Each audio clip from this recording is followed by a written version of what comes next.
Multiplying with exponents. The reason we do this is because we're actually going to start multiplying the things that we just added and subtracted.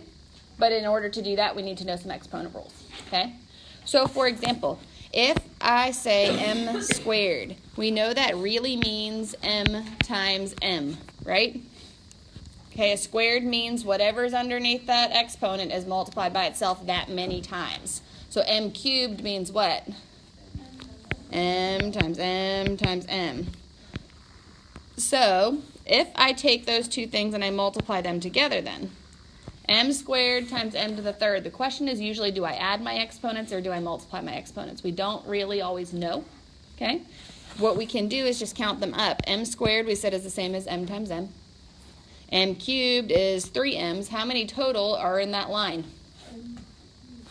There's 3 here, there's 2 here. If I added all of them up together, there would be 5 of them. So what is my rule? When I'm multiplying things with exponents, what do I do with their exponents? Add. Okay? So that means if I just wanted to skip past the writing it all out stage here for this one, c squared times c to the fourth would give me c to the sixth. Okay? So our rule is a plus b. Add your exponents. But key phrase here, you must have the same base before exponents are added together. Okay? So what that means is if you have things with multiple different things in them, you can't combine the parts that aren't the same. Okay, we'll start off with some easy ones. If I give you x to the fifth times x to the fourth, that's going to combine and give me x to the what? Ninth. Okay. Oh, wow. You good? Okay. Question 2. Sorry to interrupt. 10 to the third. 10 to the second is going to give me 10 to the what? Fifth. Number 3 is a little bit different because it says b to the sixth and b to the, it doesn't have something. What's there if there's nothing there? A 1. So that's going to give me b to the what? Seventh. Okay? Take a minute and use that same thing to try questions 6 and 7. 5, 6, and 7. We'll come back and talk about 4 in a minute. Okay, 5, 6, and 7. All right, check your answers for 5, 6, and 7 against mine. Any issues with those 3? I skipped 4 real quick. Okay, we can do 4. It just looks a little bit different. The difference is there's letters in the exponents too. They're not just numbers, but that doesn't mean you can't add them together. Because our rule is keep the base m, add together your exponent. What's going to be 4a plus 3a? 7a. That's it. So use the same rule. It doesn't make it any more complicated. It just has an a in it in the end.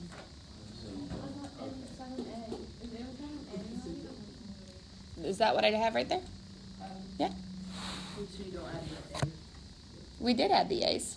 4a plus 3a is 7a. Right here. Oh. Yep. I thought like.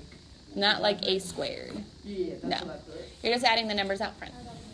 Now, when we deal with 8, 9, and 10, we now have numbers out front of these. It doesn't change what you do other than you still are multiplying here. Okay, so here's where people get confused. This whole page, we are multiplying things with exponents. The rule is when you multiply things with exponents, you keep the base, add your exponents. Okay? If there's numbers out front, though, you're still multiplying. So you're still going to multiply the numbers. So what number's in front of q to the second if there is none written here? 1. So the first thing I'm going to do here is multiply my numbers. 1 times 2 gives me what? 2. Now I deal with the q's with the exponents. We do the same thing we've been doing. We just say that's going to give me q to the what power? 6 when I add my exponents together. So if I was doing the same thing with number 9, I'd start by multiplying my numbers out front, which I'm going to multiply 9 times what? 1. 9 times 1 gives me 9. And now I handle each section separately. So here's where they have to have the same base. So which ones am I going to put together here? The w's go together, the x's go together. So that's going to give me w to what power? The 8th. X to the what? 12th. Good. Take a minute. Try number 10. Same way. All right. Check those answers against mine. Are there any of those 4, 10, 11, 12, 13 we need to talk about? Oh, really? That is what I got. That's just because I didn't know. Wait, but Wait, number there's 12 and 3. Which one? In 7. What is number 12? 12. Number 12. I thought it was a negative there. Nope, it's No. not. Thank you. Why am I seeing like random negatives and missing other ones today? Wait, how'd you get 4? Oh, it's just kidding. I got 4. Oh, okay. I know. All right. We're realizing what happened. I found my one spot here. Anything? We're good? I'm good now. We're good? All right, flip to the next page. We'll finish up there. Now, we have one other rule to talk about today, and it's power of a power. Okay, the difference between this one and the one on the previous page is that when they're set up like this, we multiply our exponents together. Okay? What is the difference in the setup with this one from the last one? Okay? The rule on the last page said x to the a times x to the b equals x to the a plus b. This one says x to the a times c on the outside. Okay, what's the big difference you see in those setups? Here and here. How many x's do I have on the left? I have a question. Yeah. Why would it be x a plus b? Why wouldn't it be like x a b? Because the rule is add your exponents on the previous page. Yeah. Okay, what's the big difference here? How many x's do we see from that rule on the previous page? 2 x's and how many exponents? 2 exponents. If I look at this rule right here on the left-hand side, how many x's do I see? 1 x and how many exponents? 2. I also see parentheses with this one with another exponent on the outside. Now, there's 2 options for this. You can learn one rule, only the one on the previous page, and use option 1 here, which is separate each piece of the base and raise it to the indicated exponent. Okay? Well, actually, that's option 2. Okay, so what this means is when it is to the third power, you have 2 options. You're taking everything in here to the third power separately. Okay? So that means I'm taking 3 to the third power. I'm taking x squared to the third power. And I'm taking y to the third power separately. Okay? If I did that, 3 to the third means what? No. No. Oh, yeah. 3 times 3 times 3. 27. So that's going to be 27. If I take x to the second and I raise it to the third power using this new rule where I multiply my exponents, that's going to give me x to the what? What's 2 times 3? 6. Okay. And y to the what? Third. Okay? So you may do that. You may separate each piece and take it to the outside exponent. Okay? Here's the other way. You can see all of this inside as one piece. And when I raise it to the third power, it just means multiply 3x squared y times 3x squared y times 3x squared y because of that third on the outside. We know how to do this from the last page, right? What do I do with all my numbers out front? The numbers out front, we multiply. So that's going to be 3 times 3 times 3. What does that give me? 27. And then I combine all the ones that are the same. So I take all the x squareds and I put them together and I do what with their exponents? This time I'm adding because they're all separate, right? So that's going to give me x to the what? 6th. And I do the same thing with my y's. Y gives me y to the third. We get the same answer either way. Do we have a preference as to which one? You like the first one? We like the first one better? So it doesn't really matter. You can use however you want. Okay? What if you like either one? Well, you're just going to have to deal with one of them. I'm sure there's another way you can get to it. No, not really. Wait. Okay, what? Always another way. Have you seen anything? Out of those 2, yeah. Was the first one we multiplied? Yep. The second one we added? Yep. Oh, okay. Yep. Adding. We like the second one? All right. So let's try this a couple times. So what this means then, if we're looking at like that second one, because I'll just stay consistent here. If I take this to the second power, it means write out a to the fourth how many times? Twice. So that's the same thing as a to the fourth times a to the fourth. From the previous page, we know that that's going to give me a to the what? 8th. Because that's, if we write it out as many times as it is, then we're not even going to deal with the multiplying the exponents thing at all. Because you're just going to be adding them like we did on the previous page. Okay? So let's try that with the second one here. Y to the 6th raised to the 3rd power means write it out as what? 3 times y to the 6th times y to the 6th times y to the 6th. Add up all your exponents. It's going to give me y to the what? 18th. Does that make sense? Okay, let's try that with some numbers. With number 3. 2a to the 4th raised to the 2nd means write it out how many times? Twice. Okay, so if I take that, write it out twice, now I'm multiplying. What do I do with my numbers out front? Gives me what? 4a to the 8th. Because you're adding your exponents on all these then. Which method is that? That's the second one. We're just going to stick with the second one then. Because the first one seemed... So if we are doing this method, which is what we're doing here, ignore the whole multiplying the exponents rule completely. Okay? Don't even worry about it. Okay? Try number 4 on your own. Write it out as many times as you need. And multiply things here. Alright, check your answer there against mine. You multiply the numbers out front and add your exponents. Any issues with that? 125x to the 12. 125x to the 12th. Alright, let's try 5. Okay? How many times am I going to write number 5 out? 4 times. Negative 6c to the 4th, d to the 6th, times the same thing 4 times. Okay? So what numbers am I multiplying? Big one. Negative 6 times negative 6 times negative 6 times negative 6. Right? What's that going to give me? Should be a positive. Oh, negative 6. 1,200 and what? 96. Alright, so we multiply all the 6's together. Now I deal with the c's. I have c to the 4th how many times? 4 times I have c to the 4th. How many is that if I add them all up? 16. I have d to the 6th 4 times, which is d to the 24th.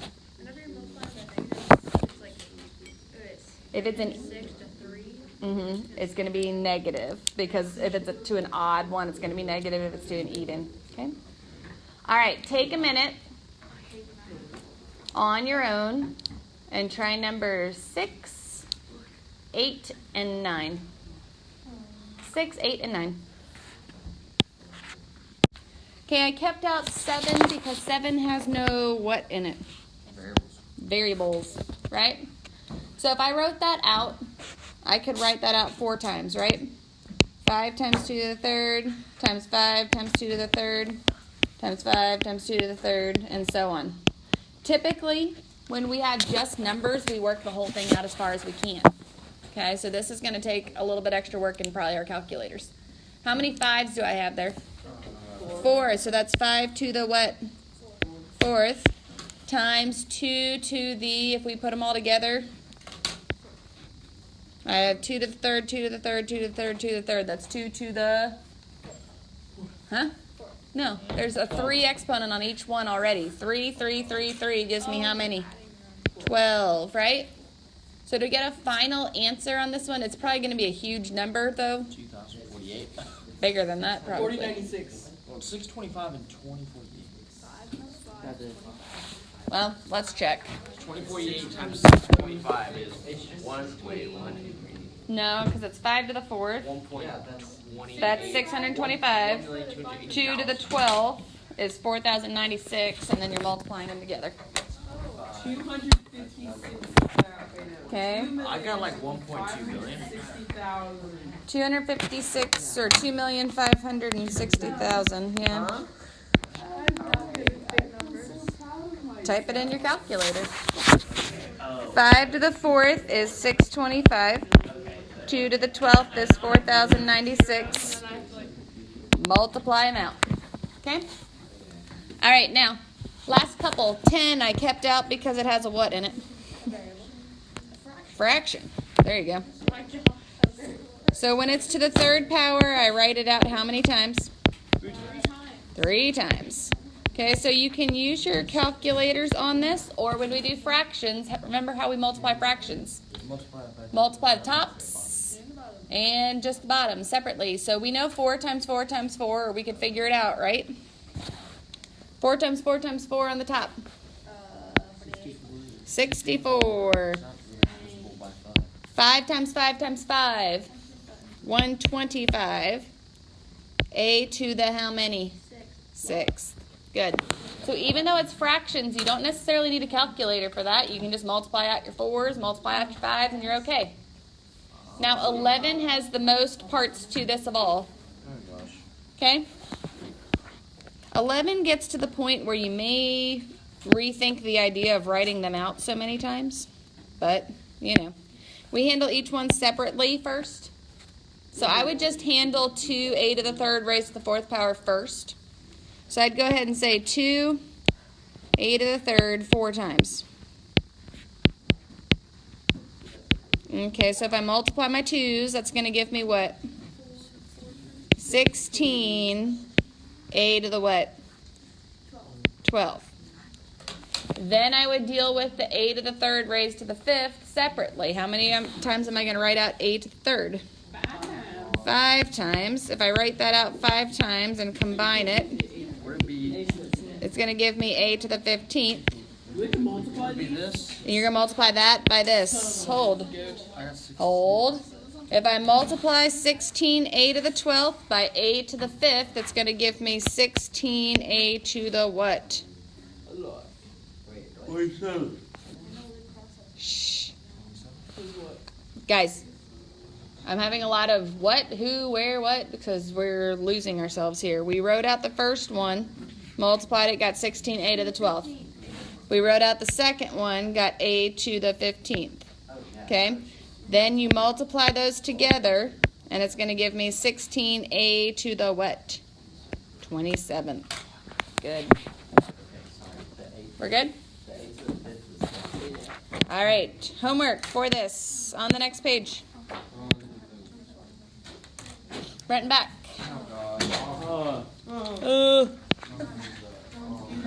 Awful, I know.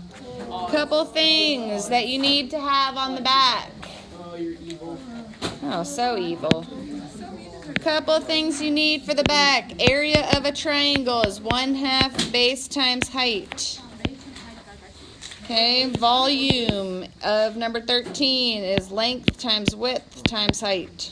If you don't know those formulas. Okay, those two, and then cylinder for number 14. Write those down quick so I can erase and move on. On the bottom. Huh? Get it from someone there. Oh, they have that one there. There's the volume. Okay, they have it. Okay. Volume is length times width times height. All right, so use those formulas for those.